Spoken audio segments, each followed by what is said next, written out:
And here we'll discuss preparations for the end of year 2 and the program participation submission that occurs in end of year 2. So end of year 2 is just a single data collection with student programs, but there are two sources of the information for end of year 2. So first, the student program or SPRG records that are submitted by your LEA throughout the academic year identify students that are participating in specific programs. So that is the SPRG submission. That's the first source. But second, schools operating Title I school-wide programs are identified in CalPADS, an import from the Consolidated Application Reporting System, which is often called CARS, sometimes also called CONApp, but it is the Consolidated Application Reporting System that is the second source of the information in end of year 2. And for many LEAs, this will be the primary source where the majority of the program participation information is submitted in end of year 2. The end of year 2 data collection has gone unchanged for several years and should be the easiest of the 4 end of years to complete. There's only a single file that's used to submit the data in end of year 2 with the student program or SPRG file, which is used to identify student program participation for subgroup data. Program data is typically reported at the school level, so it is imperative that your school site staff, program staff, administrators, and student system support staff understand how and when to exit programs. And this will limit the errors that trigger in CalPADS during the end of year 2 submission. All right, these are your end of year 2 pre-snapshot, that's pre-May 6th submission activities. So student program data should be submitted in CalPADS on an ongoing basis throughout the year. As students are determined as eligible or begin participating, SPRG records should be submitted. When eligibility or participation ends at a particular school, the records need to be updated. There is no need to wait for the end of year snapshots to begin in CalPADS or to wait to review your program reports. End of year 2 typically is the easiest, again, of the 4 data collections to complete because most of the data has been submitted throughout the year and the data is submitted continuously, so LEAs have a greater familiarity with the data set and the transaction processing methods. LEAs generally have a very good understanding of the operational keys and processing methods with SPRG records.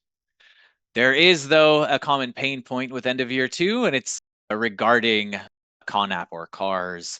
And we recommend that you get the CARS certification of your program data done early, and it should be certified prior to May 6th. One important step in getting your CARS data certified is identifying who at your LEA oversees CARS certification and working with them on your program data.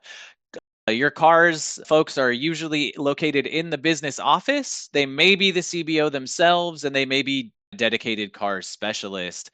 But the kind of coalition building involved in reaching out to your business office regarding CARS and student program reporting in CalPADS is vital to success in CalPADS. And we have placed a CDE webpage for CARS guidance and updates on the slide here for your reference in the notes section. We have provided a link there, and we would just advise you to run your 23 to 24 certified report 5.1 to determine last year's designation for each of your schools in CARS. So that's a good first step before reaching out to your business offices. All right, this is report 5.1, which is program participants count. And this is the only report that you need to review and approve in order to certify end of year 2. We encourage you to review this report on May 6th or May 7th when you receive your very first end of year snapshot. A reasonable goal to set for your LEA is to approve the end of year 2 submission a week after the snapshot begins. Again, program data is submitted in CalPADS by LEAs on an ongoing basis, and school-wide programs in CARS should be certified before the first CalPADS snapshot on May 6th. This means that it's reasonable with a proactive effort to approve end of year 2 within days of the start of the collection window.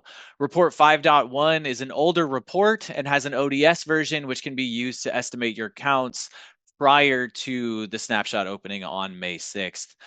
But if you do approve end of year 2 early, please keep in mind that your snapshots will continue to process even after you've approved a revision. So monitor all of your approved revisions throughout the collection window. So prior to July 25th for end of year 2, make sure you're monitoring all of your approved revisions, disapproving and reapproving as needed. All right, so end of year 2 again only has a single aggregate report with 5.1 program participants count. There are also 2 supporting reports which assist with drilling down into the data counted in report 5.1 and will assist with reconciling CalPADS program participation information with your local student information system. So again, the legend and arrows kind of help us to interpret this slide. So report 5.1 is our only aggregate report that must be reviewed and approved in order to certify.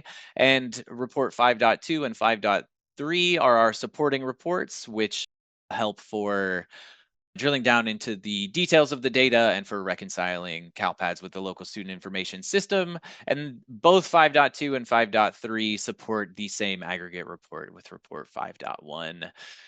We have placed the end of year 2 data mapping guides again on the notes section of this slide for your reference there. So please do review the report mapping guides for end of year 2 and share them with your data stewards, your subject matter experts in program participation, and kind of go over the report mapping guides, provide any guidance that they may need so that they are able to verify the accuracy of those reports, knowing the sources of the data that is contained in them.